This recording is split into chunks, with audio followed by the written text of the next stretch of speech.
AKA Patters. I had no idea. I recently reorganized all my independent comics, and I came across this, and I knew I had one or two Razor comics. This is from London Night Studios, 92, 93. The second printing. We don't have a year on the indie show. But yeah, 92, 93. I didn't know that this very copy here, I think it's a like a first appearance number one. Second printing, of course. But I didn't know I had the character going back to the character's inception. When I realized that, I said to myself, I said, holy crap, we have to do this Friday. So here it is. Now, who are the guys, right? Because, look, writer, creator, artist, editor, the guy, Everett Horso. This is our guy. And I think that's him right here. And he's still active, like on social. If you go to his Instagram, I guess like the guy that comes up with Razor would be a crypto bro. He has crypto enthusiasts listed. I think that's hilarious. Uh, so what is Razor though? Right, like this is a character that's pretty, and we have Dark One here, who was very prevalent on the independent scene. Mystic Creatures, I think, is Dark One's book. I don't know what happened with Dark One. Right here, I don't know what happened. I don't know if Dark One's still out there, but it's great to see, somewhat like the independent ranks, like collectively represented in a single creation, a single volume. Dark One, and you'll see it here too. Michael Lisner from Dawn fame, right? And went into Marvel Comics. Like having some of the names of the time around your book, it adds a lot of credibility. And the Turtles did something different. The Teenage Mutant Ninja Turtles eventually said, "We're done with like continuing our story, and we're just going to do almost like a Elseworlds and continue to print, but we'll get like independent voices every third or fourth issue." And that was the Turtles Mirage monthly book during the 90s Turtles craze, by the way. We're not here to talk about that. I literally just got done reading this. I always thought this book was a Crow ripoff. And it's not. And we have a very interesting note here. If we go into, not the letter section, Raw Comics, right? This is a independent distribution. Glenn Hammonds, right? We see a couple people trying to do this today. They're going to fail miserably. There's a reason why independent distributors fail, right? But we see Boneyard, Comico, Continuum, Cry for Dawn, Antarctic Press, Evil Ernie, right? Like the names of the time, and they're showcasing Razor as being one of these books available, right? Raw Comics, Tim Vigil here. Can't find Outlaw Independent Comics? ? So Outlaw Independent Comics, right? Outlaw Comics. This is one of the most underused and overused, or just incorrectly used terms in American comics. What classifies as an outlaw comic is very narrow, but people apply it, they kind of make it a blanket statement now. We don't do this on this channel, right?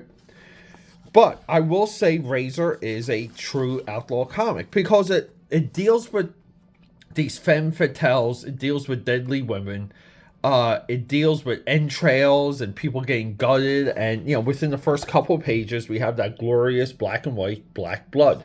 So this is forget this girl's name. Oh, and this also comes with a Polaroid. I think this is cool though. I think there's something to bringing your character to life, and it lends itself to outlaw chick books. It really does. Nice addition there. But this girl's name is, let's see here. She shows up at the end. Spoiler alert. I think her name is Strike, right? One strike, you're out.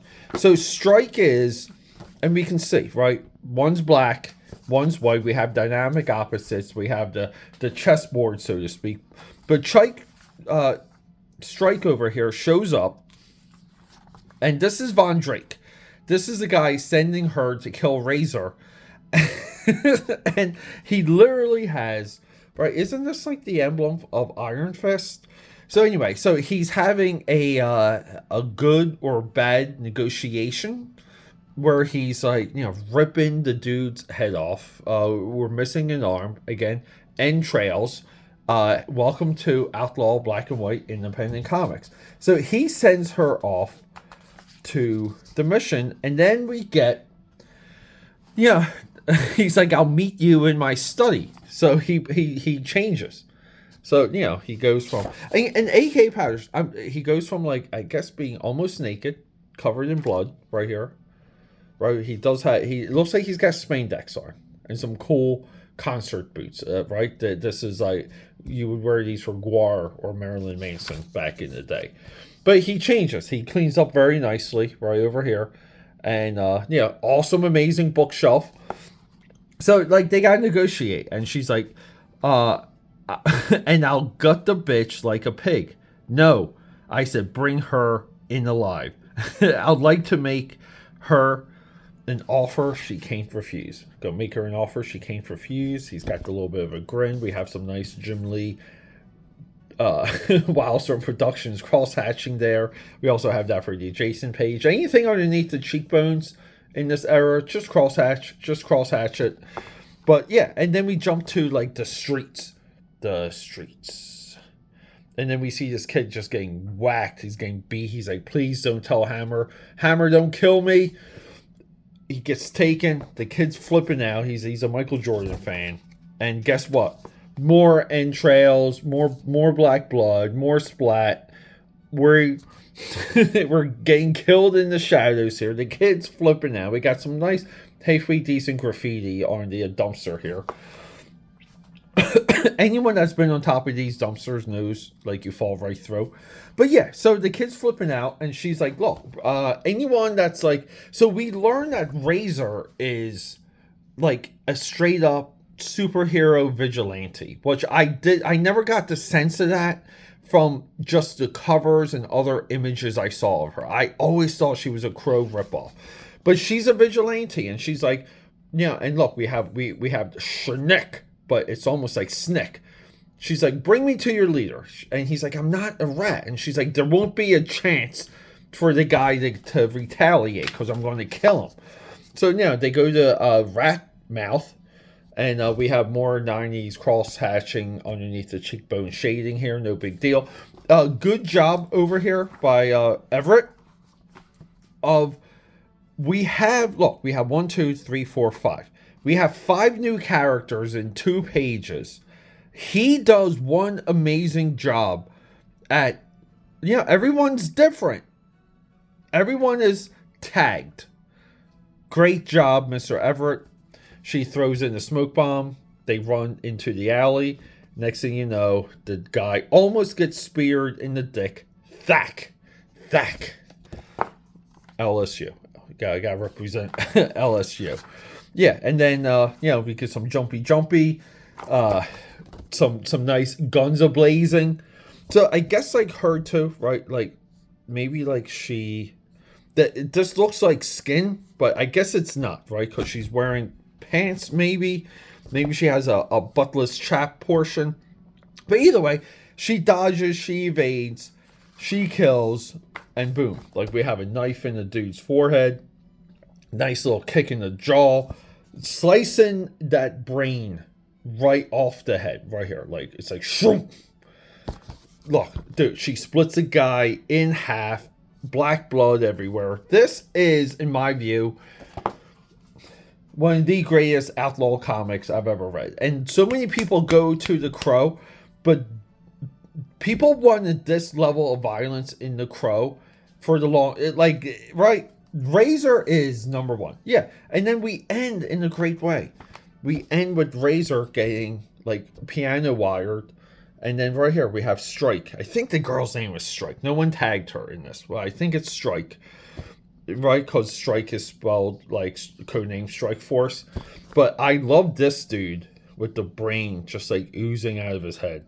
And he goes, "Bitch, you are crazy." And she's like, "Yes." And she's ready to off him. So someone's going to live to tell the tale. And that's how we're wrapped up with issue 1. This is a great read. It's a great experience because we get, like some nice pinups. We have a preview of another book called Cadaver, codename Heavy Metal. But we get, like, and I guess for the second printing, he got some letters in. So Everett does some nice letters. Right, but we get, look, nice preview for the next issue. Decent pinup work. We have Dark One in the back. I think as a reading experience, I think this is designed and thought out from cover to cover, and I do like the photograph as an extra bonus. And I don't know how these were available. It looks like there's maybe you can mail away for them. I'm not 100%. Not that I care, but I'm just going to keep this in here and add Razor a little bit to my reading list. Because I know Razor was published by Avatar. Long publishing history, probably still published to this day. I know Everett here, he dabbles in crowdfunding. So either way, like, very enlightening experience for me with a character in a book I really wasn't familiar with something that I accidentally ended up with. I'm very impressed with this. Very impressed.